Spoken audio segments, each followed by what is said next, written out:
বাংলাদেশ নতুন একজন রাষ্ট্রপতি পেয়েছে। বিএনপির মহাসচিব মির্জা ফখরুল ইসলাম আলমগীর, দীর্ঘদিনের রাজনীতিবিদ। তিনি দলটার মনোনয়নে রাষ্ট্রপতি হিসেবে আজকে শপথ নিয়েছেন এবং একই সঙ্গে আজকে মন্ত্রিসভায় রদবদল হয়েছে।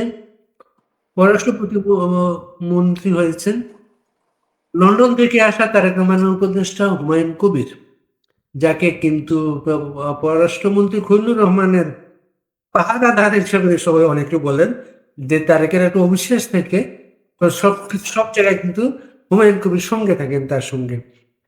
দেশের নানা বিষয় নিয়ে আমরা কথা বলবো আমাদের প্রিয় একজন মানুষ, সাবেক পররাষ্ট্রমন্ত্রী ডক্টর প্রফেসর আব্দুল মোমেন সাহেবের সঙ্গে। আপনি ভালো আছেন স্যার? আপনি ভালো আছি জি। নতুন রাষ্ট্রপতির এই যাত্রাটাকে কিভাবে দেখেন আপনি? রাষ্ট্রপতিত্ব হওয়ার কথা হয়েছেন ফখরুল সাহেব আমার ক্লাসমেট, আমার খুব ঘনিষ্ঠ বন্ধু। হ্যাঁ, তবে একটা রাজনীতিবিদকে তারা নির্বাচন করেছেন, সেই জন্য আই এম হ্যাপি। তারা কোনো হঠাৎ করে কোনো একজন অফিসারকে এনে নিয়োগ করেন না। এই দেশে সবচেয়ে head of the state, I am very happy. আমি ওকে একটা অভিনন্দনও পাঠিয়েছি এবং সেইখানে তাকে বলেছি যে সে যখন রাষ্ট্রপতি হলো, এই পুরো দায়িত্ব পেয়েছে, তখন দেশ বড় কষ্টে আছে। অর্থনীতি একেবারে রসাতলে চলে যাচ্ছে, দেশ দেউলিয়া হয়ে যাচ্ছে, দেশে কোনো ধরনের আইন শৃঙ্খলা নাই, আপনার মানুষ বিচার পায় না, মানুষ দর্শিত হচ্ছে, আপনার জীবন্ত লোকরে আপনার কবর দিয়ে দিচ্ছে, জীবন্ত লোকরে জ্বালিয়ে মেরছে, আইয়ামে জাহিলিয়াতের মতো যুগের অবস্থা।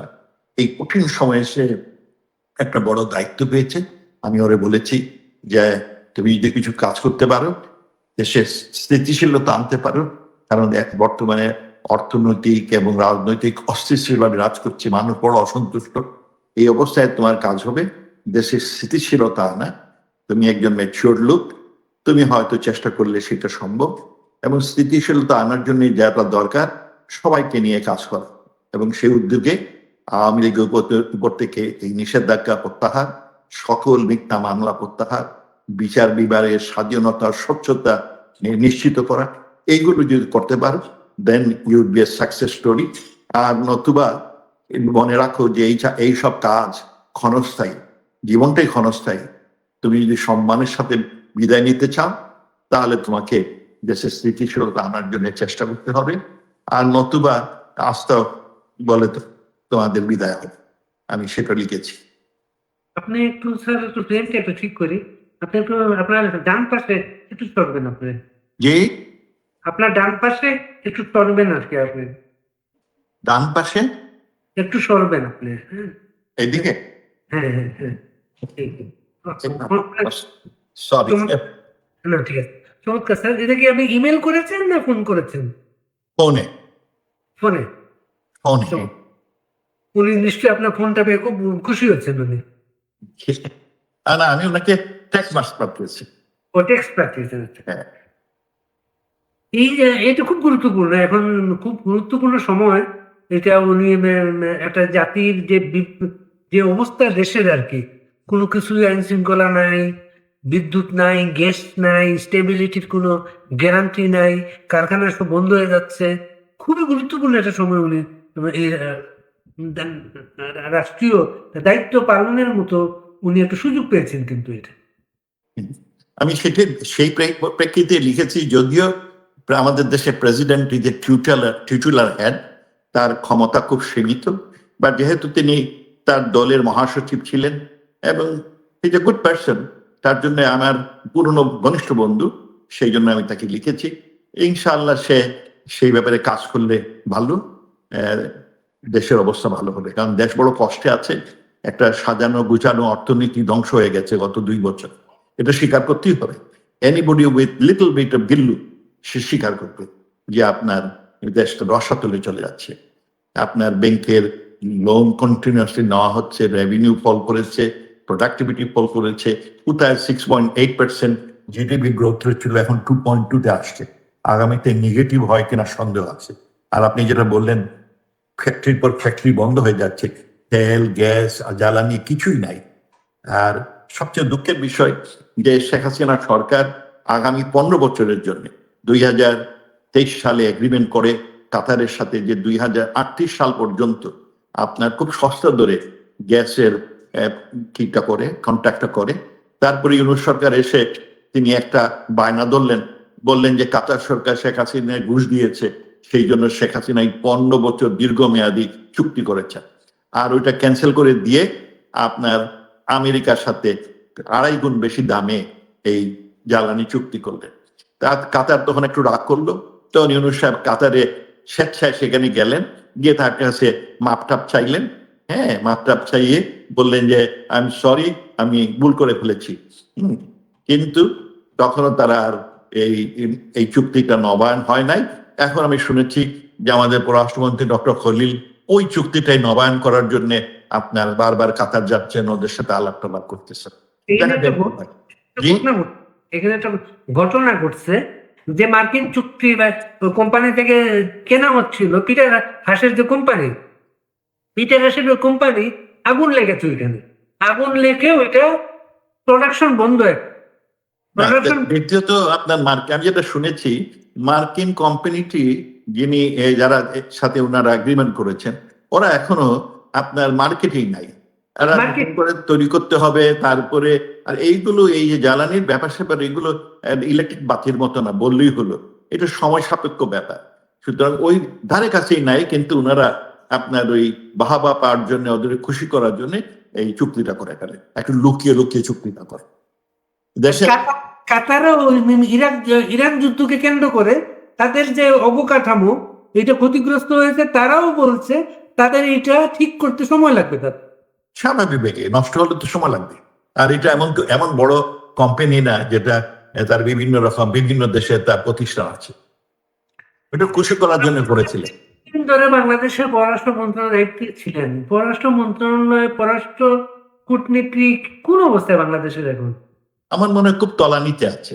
দেখেন, এত তলানিতে আমরা যখন সরকারে ছিলাম, আমরা যে ফেরেস্তা এমন না, কিন্তু আমরা একটা ব্যালেন্স ফরেন পলিসি, সবার সাথে বন্ধুত্ব এবং একটা ব্যালেন্স ফরেন পলিসি আমরা করেছিলাম।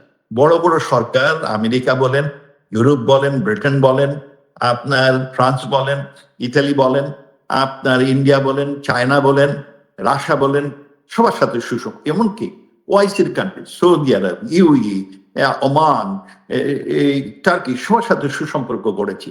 আমাদের কারণ ছিল যে আমরা আমাদের প্রধান দুটো জিনিস, একটি হচ্ছে গার্মেন্ট, আমরা সব দেশে বিক্রি করতে চাই এবং বিক্রি বাড়িয়েছি।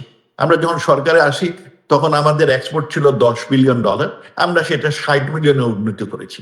আমাদের আরেকটি হলো বহু লোক, প্রতি বছর প্রায় 21-22 লাখ নতুন ছেলেপিলে মার্কেটে আসে চাকরির জন্য।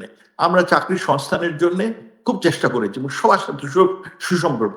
আপনার মনে আছে, আমরা সৌদি আরব অনেক বছর আমাদের লোক নিত না, সেটা আমরা ওপেন করেছি। ইউএ আমার বন্ধু, ঘনিষ্ঠ বন্ধু, সেই ইউএ রাষ্ট্রমন্ত্রী, তাকে আমি বলেছি যে তুমি আমার লোক নাও। সে প্রথম রাজি হয় নাই, বলছে তোমার লোকগুলো খুব খালি ঝগড়াঝাটি করে আর ঝামেলা করে। আমি বলছি যেগুলা ঝামেলা করে তুমি আমাকে দিয়ে দিও, আমি ওগুলো নিয়ে যাবো, আর বাকিদের তুমি, আমার অধিকাংশ লোক তো ভালো কর্ম। সে রাজি হয়ে ওপেন করেছিল, এখন আমার দেশে বন্ধ করে। তো আমরা সবার সাথে সুসম্পর্ক রেখেছি, কোনো একপেশী সম্পর্ক করিনি। তার ফলে আমাদের দেশের এই যে অভাবনীয় সাফল্য, এই 15 বছরে বাংলাদেশ এর চেহারা পরিবর্তন হয়ে গেছে। আমি মেগা প্রজেক্টের কথা বলছি না, মানুষের জীবন মানের অনেক উন্নতি হয়েছে। অ্যাটলিস্ট দুবেলা খেতে পারতো। শেখ হাসিনার দুইটাই মেইন লক্ষ্য ছিল, একটা দেশের উন্নয়ন, 2041 সালে মানে বাংলাদেশকে ডিজিটাল বাংলাদেশ, উন্নত সমৃদ্ধ স্থিতিশীল অর্থনীতি করে গড়ে তুলবেন, অন্যান্য দেশে যে সুযোগ সুবিধা হয় উন্নত দেশে সেটা বাংলাদেশে দিবে। আর দ্বিতীয়ত ছিল দারিদ্র বিমোচন। এই ক্ষেত্রে শেখ হাসিনা অনন্য কাজ করেছেন। কোথায় 42% দারিদ্র ছিল, এটা 18%-এর নিচে নামিয়ে আসেন। অতি দারিদ্র 5.6 ভাগে নিয়ে এসেছেন। 5 ভাগের নিচে গেলে ওই দেশকে দারিদ্রমুক্ত দেশ বলা হয়। আমরা প্ল্যান করেছিলাম 2030 সালের মধ্যে বাংলাদেশ ক্ষুধামুক্ত দেশ হবে, কোনো লোক না খেয়ে মরবে না। হ্যাঁ, কিন্তু আল্লাহর কি যে হলো যে এখন অবস্থা খুব তলার। আমাদের বর্তমান অর্থনীতি এত খারাপ, এখন আমি দেখি আমার সরকার গিয়ে আপনার ভুটানের সাথে, ওখানে হলো 5-7 লক্ষ মানুষ ওখানে থাকে, ভুটানের সাথে, তারপরে আপনার কসোভোর সাথে, মানে ওগুলোর সাথে সম্পর্ক করার চেষ্টা করছেন, কেন বড় দেশগুলো বার্তাই দিচ্ছে না। আপনার ইউই বন্ধ করে দিয়েছে, আপনার এই আমাদের বন্ধু দেশ সেই কি বলে যে মালয়েশিয়া লোক নেওয়া বন্ধ করে দিয়েছে। প্রায় জায়গাতে আমাদের দরজা বন্ধ হয়ে যাচ্ছে। দেশের মানুষ কষ্টে আছে, আমার কান্না হয়, আমার দুঃখ হয় যখন আমি দেখি দিনমজুর আগের মতো বেতন পায় না, দুবেলা খাইতে পারে না। আমার কান্না হয় যখন আমি রিক্সাওয়ালা বড় কষ্টে আছে, আগে সে অনেক ইনকাম করতো। এই যে প্রত্যেক শ্রেণী পেশার মানুষ, দরিদ্র লোক, তাদের অবস্থা দেখে আমাদের দুঃখ লাগে, অনুশোচনা পাই। এইরকম তো হওয়ার কথা ছিল না, এইরকম তো হওয়ার কথা ছিল না। এবং তার ইন্ডিয়ার সরকার আসলেন, আমরা আশা করলাম যে কিছুটা উন্নতি করবেন হয়তো, কিন্তু তিনিও এই ইউনূসের বদ পথে, বাজে পথে তিনি চলছেন। তার ফলে অবস্থা আরো, আর এখন তিনারা ইন্ডিয়ার সাথে ঝগড়াঝাটি করা শুরু করেছেন, তাদের দেশের অমঙ্গল হবে, মঙ্গল হবে না। উনি হয়তো কিছু বাহবা পাবেন কিছু উগ্রপন্থী লোকের কাছ থেকে, কিন্তু আপনার মোটামুটি ভাবে দেশের, আর ইন্ডিয়ার জিনিস বাংলাদেশে না আসলে ইন্ডিয়ার কোনো ক্ষতি নাই। ইন্ডিয়া প্রায় $865 বিলিয়ন, $865 বিলিয়ন এক্সপোর্ট করে, আর আমাদের দেশে তারা মাত্র আপনার এই 9-10 বিলিয়ন করে। এটা তাদের 0.02 মতোই না। So it will not effect the economy. আমাদের কিন্তু অর্থনীতিকে বেশ কষ্টে ফেলবে, আমাদের লোকজনের কিন্তু কষ্ট হবে। হ্যাঁ, সেই সব বিবেচনা করে আমার বিশ্বাস যে সরকারে অনেকজন পরিপক্ক লোক আছে, অনেক রাজনীতিবিদ আছেন যারা এইসব বুঝেন, পারস্পরিক জিও স্ট্র্যাটেজিক লোকেশনটা বুঝেন। তারা এই হামকি ধামকি বাদ দিয়ে মানুষের উন্নয়নের, দেশের উন্নয়নের যে কাজ করে, আমার এটা আমার রয়টার্স রিপোর্ট করছে, প্রাইম মিনিস্টার অফিস জানাইছে যে এই ভারত সফরের ব্যাপারে কোনো সিদ্ধান্ত এখনো হয় নাই। আজকে ইন্ডিয়া থেকে একটা খবর আসছে, ওইখানে রাষ্ট্রপতি ভবনে একটা প্রস্তুতি ছিল, ওই প্রস্তুতি তারা আজকে বাতিল করেছে তারা। যাই হোক, এটা শুনেন, আমাদের অন্যান্য দেশের সাথে যে সম্পর্ক, সেই সম্পর্কগুলো বহুপাক্ষিক। ইন্ডিয়ার সাথে একটা ইস্যু নিয়ে ঝগড়া করে লাভ নেই। ইন্ডিয়ার সাথে আমাদের বহু ধরনের সম্পর্ক আছে, আমেরিকার সাথে আমাদের বহুপাক্ষিক সম্পর্ক। একটার উপর আমেরিকা আমরা বহুদিন এই বঙ্গবন্ধুর খুনিকে ফেরত দেওয়ার জন্য বলেছি, একটাকে দিয়েছিল, বাকি দেয়নি। হ্যাঁ, ইউরোপে আপনার লন্ডনে কি শেষ তারিক জিয়া সাহেব বহু বছর ছিলেন, হ্যাঁ, তারা ওনাকে ফেরত দেয়নি। আপনার কানাডায় আমাদের এক বঙ্গবন্ধু খুনি আছে, ওরা ফেরত দেয়নি। কিন্তু তাই বলে আমরা এ নিয়ে ঝগড়া করিনি, আমরা অনুরোধ করেছি, তারা তাদের বাধ্যবাধকতা অসুবিধা আছে দিতে পারে নাই। কিন্তু বাংলাদেশে যে বর্তমান অবস্থা হয়েছে, যে একটা ইস্যুর উপর সারা পররাষ্ট্রনীতি জানি নির্ভর করছে, এতে দেশের মঙ্গল বয়ে আনবে না, আমাদের জনগণের মঙ্গল হবে, সরকারের মঙ্গল হবে না। আর আপনি যখন ভারতে যান, ভারত ভদ্রলোক, তারা বাংলাদেশি সরকারকে দাওয়াত দিয়েছে, প্রথম ব্রিক্সে দাওয়াত দিয়েছে, এবং ব্রিক্সে উনি হয়তো না যেতে পারেন একটি কারণে, সেটি হচ্ছে ব্রিক্স আমেরিকা পছন্দ করে না। তো আমেরিকাকে খুশি করার জন্য হয়তো উনি ওখানে যেতে চাচ্ছেন না। আমি এ ব্যাপারে বলতে পারি যে আমরা যখন জেনেভাতে গিয়েছিলাম শেখ হাসিনা, তখন ব্রিক্সের চেয়ারম্যান ছিলেন সাউথ আফ্রিকার প্রেসিডেন্ট, উনি এসে আমাদের সাথে সাক্ষাৎ করেন এবং শেখ হাসিনা রিকোয়েস্ট করেন ব্রিক্সে জয়েন করার জন্য।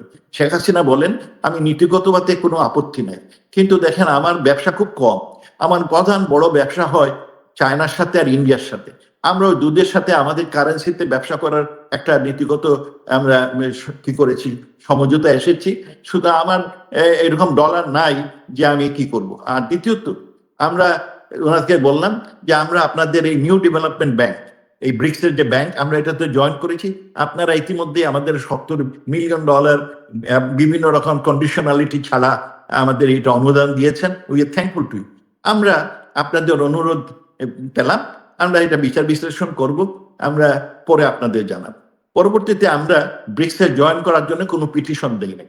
ইতিমধ্যে আলজেরিয়া আমাদের কাছে আসো, বললো তোমরা একটু তদবির করলে, আমরা 2 বছর আগে পিটিশন করে রেখেছি, আমরা তদবির করি। আলজেরিয়াকে ওরা ব্রিক্সের মধ্যে ঢুকায়। আমরা দেখলাম কোন কোন দেশ ব্রিক্সে ঢুকেছে। নতুন যারা ঢুকেছেন তারা হচ্ছেন গিয়ে ইরান, তারা হচ্ছেন ভেনিজুয়েলা, তারা হচ্ছেন আলজেরিয়া, আর অবশ্য সৌদি আরব এবং ইউইও জয়েন করেছে। আমরা সেটা বিবেচনা করে বললাম যে আমরা এটা পরে বিবেচনা করব, জয়েন করব কিনা। হ্যাঁ, আমরা আমাদের বাকি বন্ধুদের সাথে একটু আলাপ টালাপ করে নিই, তারপর আমরা কিন্তু এই দিক থেকে হয়তো খলিল সাহেব বলছেন, উপদেশ দিয়েছেন স্যার ব্রিক্সের অনুষ্ঠানে যাবেন না, ফাইন, কিন্তু প্রতিবেশীর সাথে সুসম্পর্ক বজায় না রাখলে ওই দেশগুলো উন্নতি হয় না। প্রতিবেশীগুলো সারা ইউরোপে যুদ্ধ বিগ্রহ ছিল না দ্বিতীয় মহাযুদ্ধের পরে, তাই সারা ইউরোপটা উপরে উঠেছে, এখন যুদ্ধ লেগেছে, ঝামেলা আছে। আমাদের অনেকগুলো দেশ দেখেন আপনার, আমি প্রায় এটা বলে থাকি যে এটা হচ্ছে সিঙ্গাপুর, এটা দরিদ্র দেশ, আমাদের থেকে আরো দরিদ্র দেশ ছিল, তার সাথে কোনো লোকের ঝগড়া নাই, জাতির যুদ্ধ বিগ্রহ নাই, ঝগড়া নাই, হিংসা নাই, তার ফলে সে এখন পৃথিবীর মধ্যে অন্যতম শ্রেষ্ঠ উন্নত জাতি। বাংলাদেশও চেয়েছিল সবার সাথে সুসম্পর্ক করা, বিশেষ করে প্রতিবেশীর সাথে, এবং উই ওয়ার সাকসেসফুল। এবং এই কারণে আমাদের অর্থনীতি, আমাদের দেশের অবস্থা এত এত উন্নতি হয়েছে। শেখ হাসিনা এই জন্যই সাকসেসফুল লিডার। আমরা এই উন্নয়নের ক্ষেত্রে সাফল্য, দেশে শান্তি শৃঙ্খলা ছিল, লোকে বিচার পেত। কিন্তু এখন তো যে আমরা, তবে আমি এইটুকু বলবো যে আমরা আমাদের সব কাজ যে একেবারে নির্ভুল এমন না, আমরা যে ফেরেস্তা এমন না, আমাদের 5 আঙ্গুল সমান না, ভালো মন্দ মিলেছিল, কিন্তু we did much better than what they are doing it currently. এবং আগে ইউনূস সরকার দেশটাকে একেবারে রসাতলে নিয়ে যাচ্ছে, মানুষ হাহাকার করতেছে। সরকার বাহাদুররা কেন এটা দেখেন না? মানুষ হাহাকার, একটা দিনমজুরকে বলেন, একটা রিক্সাওয়ালা বলেন, 99% শেখ হাসিনার প্রতি এত আগ্রহ কেন? এত আগ্রহ মূলত এই যে ইউনূস সরকার আর এখন তারিক সরকার, এই 6 মাসে এরা টোটালি ফেল। এই ফেল হওয়ার জন্যই মানুষ আপনার শেখ হাসিনার দিকে মুখিয়ে আছে। যদি ওনারা ফেল না করতেন, ভালো কাজ করতেন, তাহলে শেখ হাসিনা আর ভুলেই যেত। ওরা বলছে না কেন? দেখেন আওয়ামী লীগের ঘরানার লোক যতটুকু শেখ হাসিনা, তার থেকে বেশি সাধারণ দিনমজুর, রিক্সাওয়ালা, এই গরিব কৃষক, আপনার এদের আগ্রহ শেখ হাসিনার ফিরে আসার জন্য। কারণ এরা বড় কষ্টে আছে, তারা মনে করে শেখ হাসিনা আসলে পরে তাদের এই কষ্ট, তাদের নির্যাতন দূর হবে। Sheikh Hasina has become a symbol of their salvation. তাদের মুক্তির অন্যতম শ্রেষ্ঠ নায়ক হিসেবে তিনি প্রতিষ্ঠিত হয়ে যাচ্ছেন এই সরকারের অপকর্মের জন্য, এই সরকারের আপনার নির্যাতনের জন্য। কারণ এরা, এই সরকার হিংসা বিদ্বেষ এইসবের উপর বেস করে কাজ করছে। এইটা দেশের মঙ্গল হবে, তাদেরও মঙ্গল হবে না। তাদের অবস্থা এখন মানুষ রাগ করতেছে, আমি প্রায় বলি অ্যাঙ্গার লিডস টু ডেঞ্জার। সুতরাং এখন মানুষ রাগ করছে, কিছুদিন পরে এটা ডেঞ্জারে রূপ নিতে পারে, আমার ভয় হয় সেটা, দেশটা আরো রসাতলে যাবে। ইন্ডিয়াতে তো আমাদেরকে যেতেই হবে, আমার প্রতিবেশী দেশ। উনি ইন্ডিয়াতে একটি ইস্যুর উপর না যাবেন, এইটা আই ডোন্ট নো কি ধরনের ওনাদের নীতি, এটাতে খুব লাভ হবে না।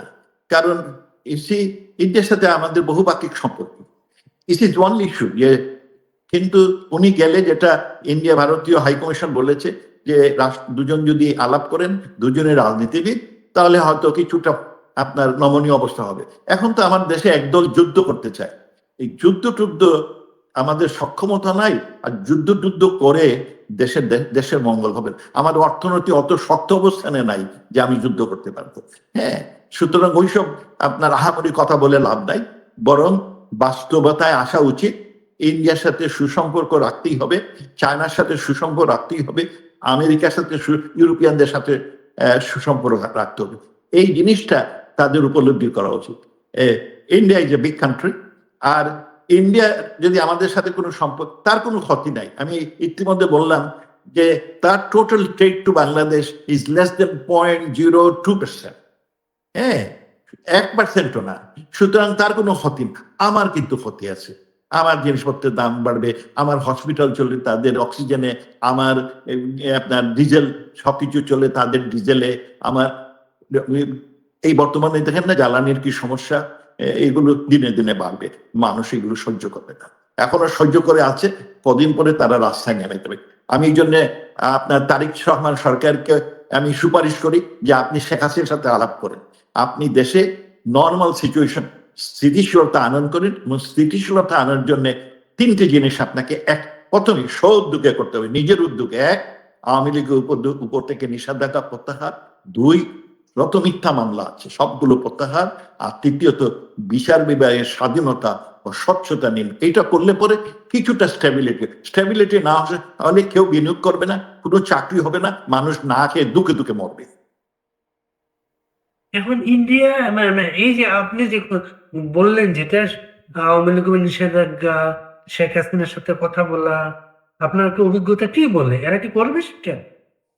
সহজে ওনারা রাজি হবেন না, কারণ রাজি ইটস নট ইজি ফর, কারণ তাদের যারা সহযোগী প্রতিষ্ঠান যেমন বিএনপি, যা আপনার কি বলে যে জামাত, এনসিপি ওরা বাধা দিবে, কিন্তু ওরা বাধা দিলে আপনার তারিক জিয়া সরকারের স্থায়িত্বটা কমে যাবে। তারিক জিয়া সরকার যদি অনেকদিন সরকারে থাকতে চান, তার টেনিয়রটা কমপ্লিট করতে চান, তাহলে তিনি দেশে স্বাভাবিক অবস্থা সৃষ্টি করতে হবে। ওদের কথায় উনি কান না দিয়ে এই নিষেধাজ্ঞা এগুলো প্রত্যাহার করে অংশীদারিত্বমূলক সরকার ব্যবস্থা, তাহলে হয়তো তিনি সম্মানের সাথে বিদায় নেবেন। আর নতুবা কি হবে আমি জানি না। আমার ভয় হয় একটা আরো ভয়ঙ্কর পরিস্থিতি সৃষ্টি হয় কিনা। এটা আওয়ামী লীগের লোক ভয়ঙ্কর পরিস্থিতি সৃষ্টি করবে, ওনারাই করবেন, সাধারণ নাগরিকরাই করবে। গভর্নমেন্ট মোটেই প্রস্তুত ছিল না শেখ হাসিনা যে এইভাবে বলবে আমি আসবো দেশে, এটা মোটেই প্রস্তুত ছিল না। এখন যেগুলো করতেছে শেখ হাসিনা যাতে না আসে এগুলোর চেষ্টা করতেছে গভর্নমেন্ট। শেখ হাসিনা যে ডিসিশন নিয়েছেন, আমি ওনাকে যেভাবে চিনি, উনি যেটা সিদ্ধান্ত একটা করেন, উনি খুব ডিটারমিনেট লেডি। উনি দেশে আসার সুবিধা অসুবিধা দুটো বলি। ওনার এই বক্তব্যের পরে সারা আওয়ামী লীগ গণনার লোকরা একেবারে চাঙ্গা হয়ে গেছে, অত্যন্ত উৎসাহী। তারা অনেকে এক পায়ে দাঁড়িয়ে ওনাকে রিসিভ করার জন্য। 1981 সালে উনি যখন ঢাকা আসছিলেন, সারা এয়ারপোর্টটা আর অন্য লোক ছিল না, ওনার দলবলই ছিল। আপনার 2008-এও উনি জোর করে দেশে গেলেন, সরকার বহুভাবে আটকাতে গিয়ে জেলে ঢুকলেন, কিন্তু উনি যা চায় তাই করেন। এখন অবস্থা ভিন্ন। এখন যদি দেশে আসে, একটা ভয় আছে, ভয় হচ্ছে গিয়ে তাকে হয়তো এয়ারপোর্টে মেরে ফেলবে, কারণ একে এনসিপি আছে, যে ঘুষ খেয়েছে যে ছেলেপিলেরা, তারাও তাকে মারতে চায়, কারণ উনি আসলে তাদের অবস্থা খারাপ, এই সন্ত্রাসীদের অবস্থা খারাপ। জামাত ইসলামের কিছু উগ্রপন্থী লোক আছে, আর বিশেষ করে পাকিস্তানের বিভিন্ন গুপ্তচর বাহিনী, তারা ওনাকে মারতে চাইবে। সুতরাং অনেকে একে মারতে চাইবে, কিন্তু মারলে তারেক রহমান সরকারের খারাপ অবস্থা। আপনার মনে আছে, আমি এটা আগেও বলেছি, সেটা হচ্ছে ফিলিপিনের অপোজিশন লিডার ছিলেন সেনেটর অকিনো। উনি স্বদেশে গেলেন, এয়ারপোর্টে তাকে গুলি করে মেরে ফেললো। কিন্তু মারার পরে আন্দোলন এত বিকট হলো যে মার্কোসের মতো একটা শক্তিশালী আপনার ডিক্টেটর সে দেশ থেকে পালাতে হলো, তার পতন হলো। আর এই অকিনোর বউ করাজিন অকিনো প্রেসিডেন্ট হলে। আমাদের দেশে এমন অবস্থা হতে পারে। দ্বিতীয়ত, এই জন্য আপনার তারেক রহমান সরকারের দায়িত্ব হবে শেখ হাসিনাকে বাঁচিয়ে রাখা। হ্যাঁ, বাঁচালে পরে একটা হলো উনি জেলে নিয়ে যাবেন, বিচারের যতে কাঠগোড়ায় নিবেন, এইটাতে দীর্ঘমেয়াদী তিনি অনেকদিন থাকতে পারবেন। আর যদি শেখ হাসিনা মেরে ফেলে, তিনার স্থায়িত্ব কিন্তু খুব কমে যাবে। সুতরাং তিনি যদি অনেকদিন থাকতে চান, তাহলে আপনার শেখ হাসিনা প্রোটেকশন দিতে হবে। আর আমার মনে হয় না শেখ হাসিনা প্রোটেকশন ছাড়া যাবে। সেকেন্ডলি, শেখ হাসিনা যদি ঢাকায় গিয়ে মারা যান, তাহলে তিনি অমর হয়ে যাবেন, ইতিহাসের উজ্জ্বল নাম থাকবে যে দেশের জন্য এমনি জীবন দিয়েছেন। আর এটা হবে যে, কারণ আমাদের তো মৃত্যু হবে, আজ নয় কাল পরেই আমরা মৃত্যু মুখ, আমরা বিশ্বাস করি আমাদের মৃত্যু হবে। বিদেশে মৃত্যুর থেকে দেশে যদি মৃত্যু হয়, এটা অনেক গর্বের বিষয়, অনেক আনন্দের বিষয়। ওনার বাপ মনে আছে, বাপ পাকিস্তানে তাকে ফাঁসি দিয়েছিল। উনি তখন ওদের বলছিলেন যে, মা তোমরা মেরে ফেললে আমাকে আমার লাশটা দেশে পাঠিয়ে দিও। আল্লাহর কি মেহেরবান, এই ফাঁসির হুকুম টুকুম সব বাদ দিয়ে উনি কবরগাহ তৈরি হয়, কিন্তু উনি আপনার দেশের রাষ্ট্রনায়ককে প্রথম সার্বভৌম রাষ্ট্রের রাষ্ট্রপতি হিসাবে অত্যন্ত সম্মানের সাথে ফিরে আসেন। শেখ হাসিনার ক্ষেত্রে তাই হয় কিনা, তারা তাকে ফাঁসির আদেশ দিয়েছে, তিনি হয়তো আপনার দেশে ফিরে আসবেন বীরের বেশে, দেশ রাষ্ট্রনায়ক হিসাবে দেশকে এই জ্বালাতন থেকে মুক্তির জন্য। তা আমি এটা বিশ্বাস করি, এবং এই জন্য শেখ হাসিনা ডিসিশন নিয়েছেন। আমি মনে করি সে উইল, এবং এর মধ্যে যে অনেক পরিবর্তন না হতে পারে এটার কোনো নেই। আমার ধারণা অনেক অনেক পরিবর্তন এই সময়ের মধ্যে হবে। আপনি যে কথা নিরাপত্তার যে কথাটা বললেন, এটা কিন্তু বিভিন্ন গোয়েন্দা সংস্থার রিপোর্ট গুলা, বাংলাদেশ গোয়েন্দা সংস্থার রিপোর্টে আছে যে অলরেডি নেপাল হয়ে পাকিস্তানি কয়েকজন জঙ্গি বাংলাদেশে ঢুকছে, তারা শেখ হাসিনা আসলে তারা কিল করবে। এটা দেখেন, এই গত জুলাই আন্দোলনে যেটা আমাদের তৎকালীন home adviser brigadier general Shakawat সাহেব বলেছিলেন যে 7.62 দিয়ে অনেক লোক মারা হয়েছে। পুলিশ খুব মারে নাই, কারণ পুলিশের কাছে সেই অস্ত্র ছিল না। হ্যাঁ, তারা লাইভ বুলেট ইউজ করেনি, তারা সাউন্ড এবং ওয়াটার বুলেট ইউজ করেছে, রাবার বুলেট, তাতে মানুষ মরে না। কিন্তু কোনো এই সন্ত্রাসীরা যারা হায়ার্ড, ভাড়াটিয়া সন্ত্রাসীর অধিকাংশ লোকরে মারে। সেই কারণে ইউনূস সরকার এই কোনো অনুসন্ধান করতে দেয়নি, না করেই তাদের কবর দিয়ে দিয়েছে। হ্যাঁ, তো এবং শাখাওয়াত সাহেব একটা ইন্টারভিউতে বলেছেন যারা মেরেছে তিনি এটা অনুসন্ধান করার জন্য বারবার সরকারকে বলেছিলেন, কিন্তু সরকার রাজি হয়নি। তিনি বলেছেন এরা যদি ইন্ডিয়ান লোক হতো তাহলে ইউনূস সরকার নিশ্চয়ই ইনভেস্টিগেশন করতেন, হয়তো এরা ইন্ডিয়ান লোক না, সেই জন্য উনি করতেন। You never know. আমাদের দেশে এখন সন্ত্রাসী তৎপরতা খুব বাড়ছে। আপনার নতুন সরকার এক সন্ত্রাসী সব কনভিক্টেড সন্ত্রাসী ছেড়ে দিয়েছেন, তাদের ওয়েপন দখল করার সুযোগ করে দিয়েছেন। দখল করার পর সেই ওয়েপন রিকভার করাই কোনো ইচ্ছাও নাই। সেই 464 থানা দখল করে তারা সব ওয়েপন নিয়ে গেছে। তারপরে পাকিস্তান থেকে শিপ লোড অফ ওয়েপন আসছে, এগুলো ওনারা আটকান নাই, এগুলো ইন্সপেকশনও করেন নাই। দেশে ওয়েপন ছড়াছড়ি, আর এর কারণেই দেখা যাচ্ছে সন্ত্রাসী গোষ্ঠীগুলো ইদানিং খুব হইচই করতেছে। তো দেশে সন্ত্রাসী বাড়ছে, সুতরাং দেশে ভয়ের যথেষ্ট কারণ রয়েছে। Security is a threat in দেওয়া, শুধু শেখ হাসিনার জন্য, যে কোনো নাগরিকের জন্য এখন আপনার সিকিউরিটি ইজ এ প্রবলেম, কারণ আমাদের দেশে জিহাদি তৎপরতা খুব বাড়ছে। জাতিসংঘের একটা রিপোর্ট কয়েকদিন আগে বলছে বাংলাদেশ, জাতিসংঘের রিপোর্টের কয়েকদিন আগে বলা হয়েছে আল কায়দা নেটওয়ার্ক বাংলাদেশে গড়ে উঠছে। I think it is likely, কারণ আমরা যেগুলো দেখতেছি যে আল কায়দা, ISIS, এই বিভিন্ন ইন্টারন্যাশনাল সন্ত্রাসীর তৎপরতা বেড়েছে, তারা ডিমনস্ট্রেশন করতেছে। এই সপ্তাহে তারা দেশে আপনার ইনডক্ট্রিনেশন সেশন করবে, কিছু ট্রেনিং সেন্টার হয়েছে বলে শুনেছি। জাতিসংঘ ঠিকই বলেছে, এই জন্য সরকারের সজাগ হওয়া উচিত, কারণ সন্ত্রাসীরা কোনো সরকারের ভক্ত না, কোনো রাষ্ট্রের তারা ভক্ত না, তারা কোনো ধর্মে বিশ্বাস করে না, তারা শুধু অনিষ্ট করতে জানে। সেই জন্যই সন্ত্রাসের বিরুদ্ধে সব লোক সরকারকে, তারিক জিয়া সরকারকে এই ব্যাপারে সজাগ হওয়া উচিত বলে আমি মনে করি। এই তাদের রিপোর্টটা ছুড়ে ফেলে দেওয়া ঠিক না, বরং এটার উপর খুব নজর দিয়ে সন্ত্রাস দমনে উদ্যোগী ব্যবস্থা নেওয়া উচিত। এখন ভারতে শেখ হাসিনার নিরাপত্তাটা সুরক্ষিত, তারা এজ এ প্রাইম মিনিস্টার বা এক্স প্রাইম মিনিস্টার হিসেবে যে নিরাপত্তা দেওয়ার দরকার সেইটা তারা দিচ্ছে তাকে। আপনি কি মনে করেন শেখ হাসিনা যদি স্টার্ট করেন বাংলাদেশের উদ্দেশ্যে, তারা সেই নিরাপত্তাটা দিয়ে আনবে? আমি সেটা বলতে পারবো না। ভারতের কাছে যখন শেখ হাসিনা কেউ না হস্তান্তর করেন অত্যন্ত সম্মানের সাথে, তখন ভারতকে বলেছিলেন যে এখানে তার নিরাপত্তা একটু বিঘ্নিত হচ্ছে, সুতরাং আপনারা তাকে আশ্রয় দেন। তখন ভারত রাজি হয়।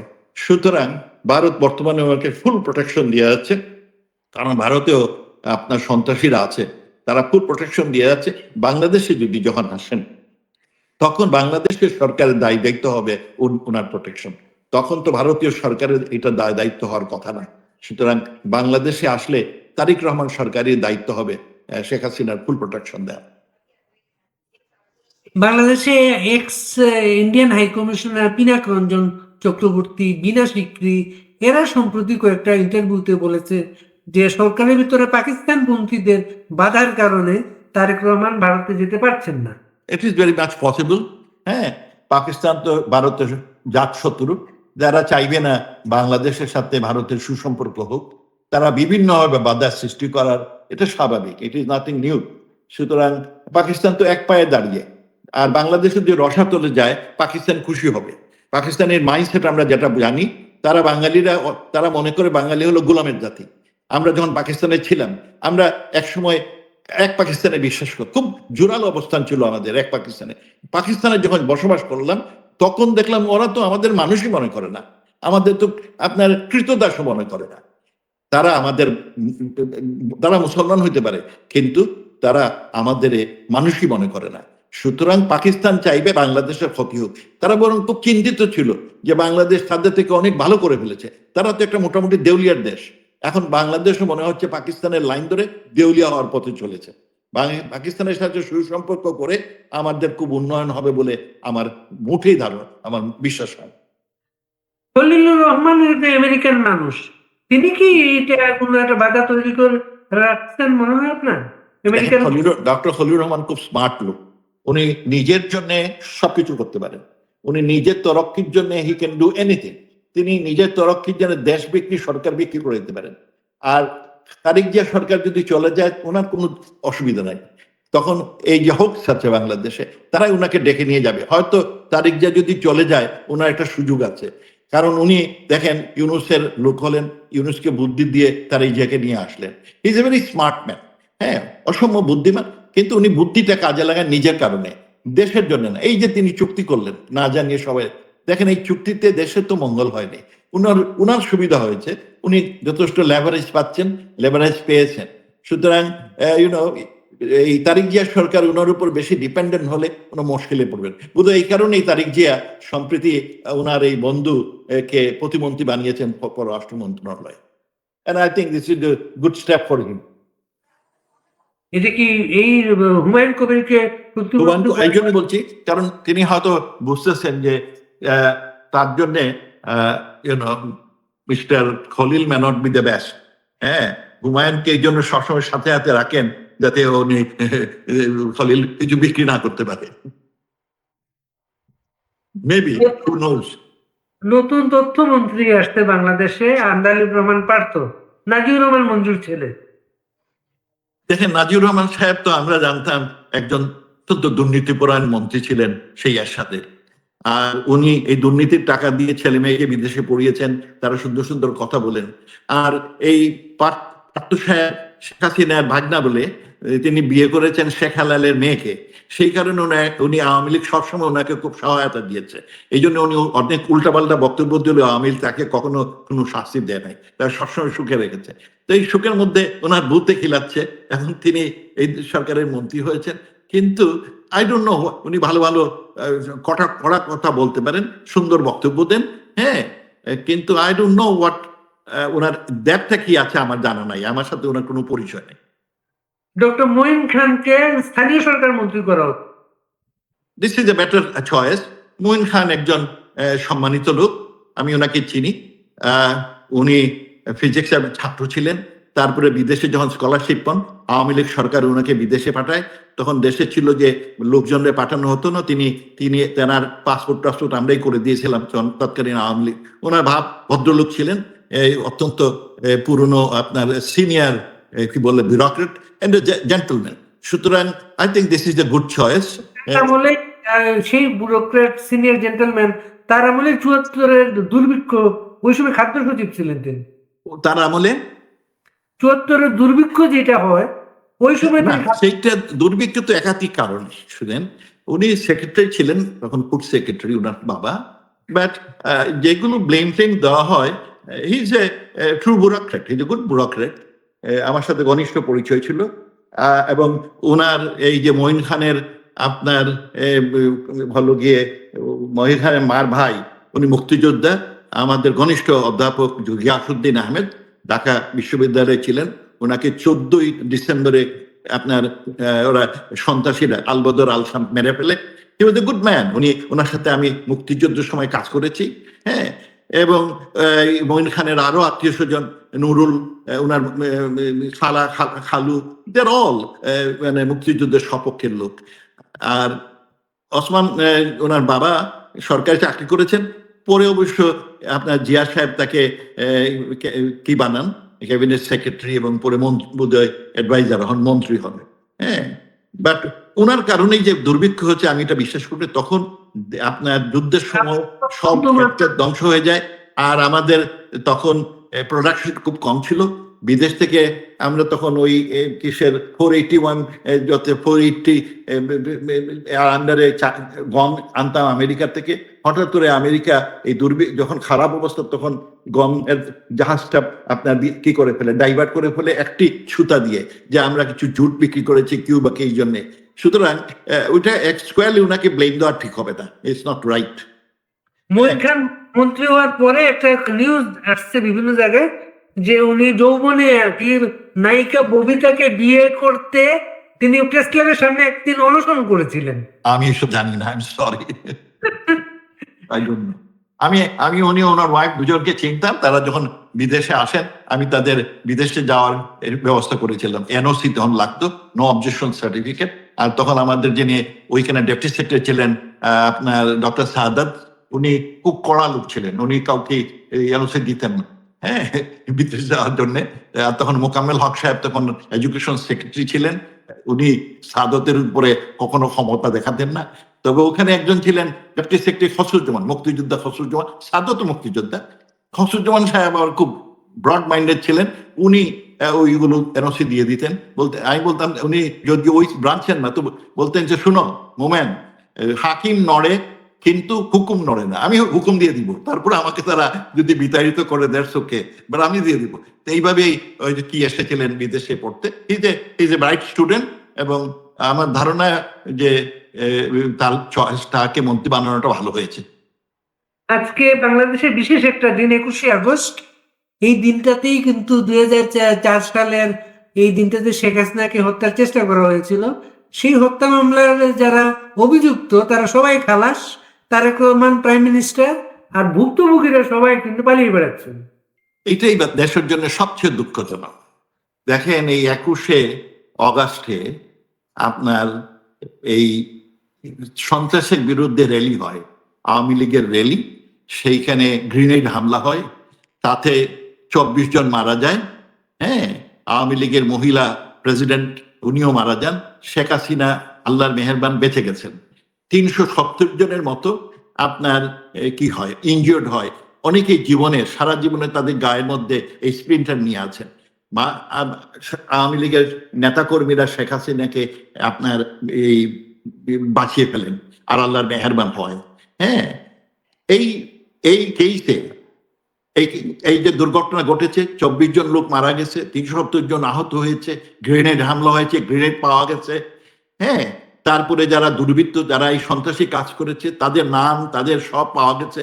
এইসবের পরেও দুঃখজনক যে এই ক্রিমিনালদের সবগুলোকে, আপনি ঠিকই বলেছেন, এগুলোকে রিলিজ করে দেওয়া হয়েছে, আর কেসটা বন্ধ।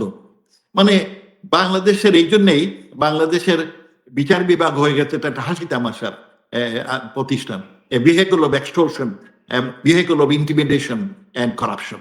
খুবই দুঃখ।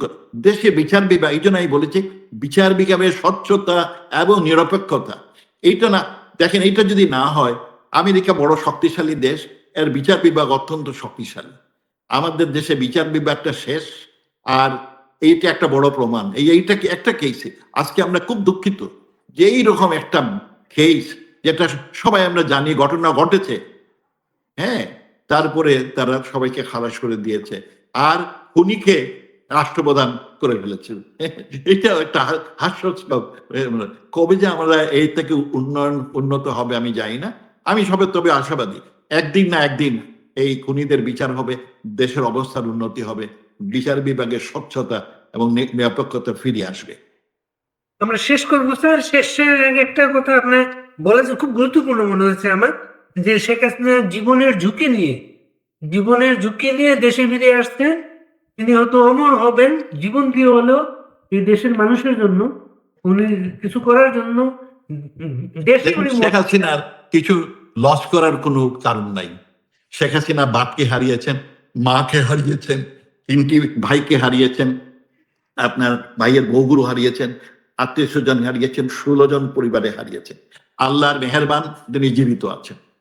তার চাওয়া পাওয়ার এমন কিছুই নাই। তার একমাত্র আগ্রহ হচ্ছে বাংলাদেশের মানুষ। তার বাবার কারণে আমরা স্বাধীনতা পেয়েছি, তার নেতৃত্বে আমরা স্বাধীন, আর এই বাংলাদেশকে সোনার বাংলা করার জন্য বঙ্গবন্ধু চেয়েছিলেন। শেখ হাসিনার একমাত্র লক্ষ্য বাংলাদেশকে সোনার বাংলা বানাবে, একটা স্থিতিশীল, একটি উন্নত, সমৃদ্ধশালী দেশ করবেন। তার লস করার কিছু নেই।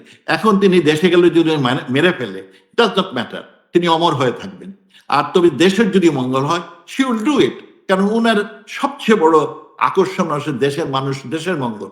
আর তার দলটা আওয়ামী লীগ কোনো এমন দল না। আওয়ামী লীগ হচ্ছে মানুষের অভিব্যক্তি, স্পন্দন। মানুষ যারাই তাদের অধিকার আদায় করতে চায়, তাদের জীবনের মান অবস্থান ভালো করতে চায়, আশা আকাঙ্ক্ষা চৈতা, তারাই আওয়ামী লীগ করে। তারা এই জন্য আওয়ামী লীগের মৃত্যু নাই। শেখ হাসিনা জীবনের ঝুঁকি নিয়ে আগেও কয়েকবার দেশে এসেছেন, এবারে ঝুঁকিটা একটু বেশি, কিন্তু আমার বিশ্বাস উনি ওই ঝুঁকি পরোয়া করেন না, কারণ উনি আল্লাহ বিশ্বাস করে, উনি নামাজ পড়ে, উনি আল্লাহ বিশ্বাস করে মনে করেন যে আমার মৃত্যু তো হবেই, সুতরাং উপরওয়ালা আমাকে, দেখেন ওনার উপরে প্রায় 23, আমরা 19টা জানি, সর্বমোট 23 বার ওনাকে মারার জন্য আক্রমণ হয়েছে, উনি বেঁচে গেছেন। উপরওয়ালার ইচ্ছা সুতরাং এবারও তিনি গেলে তাকে মারার প্রচেষ্টা হবে। আমার বিশ্বাস উপরওয়ালা ওনাকে সাহায্য করবে। আর নতুবা এবারেই তো মরে যাওয়ার কথা ছিল। আমরা খুব ভাগ্যবান শেখ হাসিনার মতো নেতা পেয়েছিলাম এবং আমরা থ্যাঙ্কফুল টু গড যে তাকে বাঁচিয়ে রেখেছেন।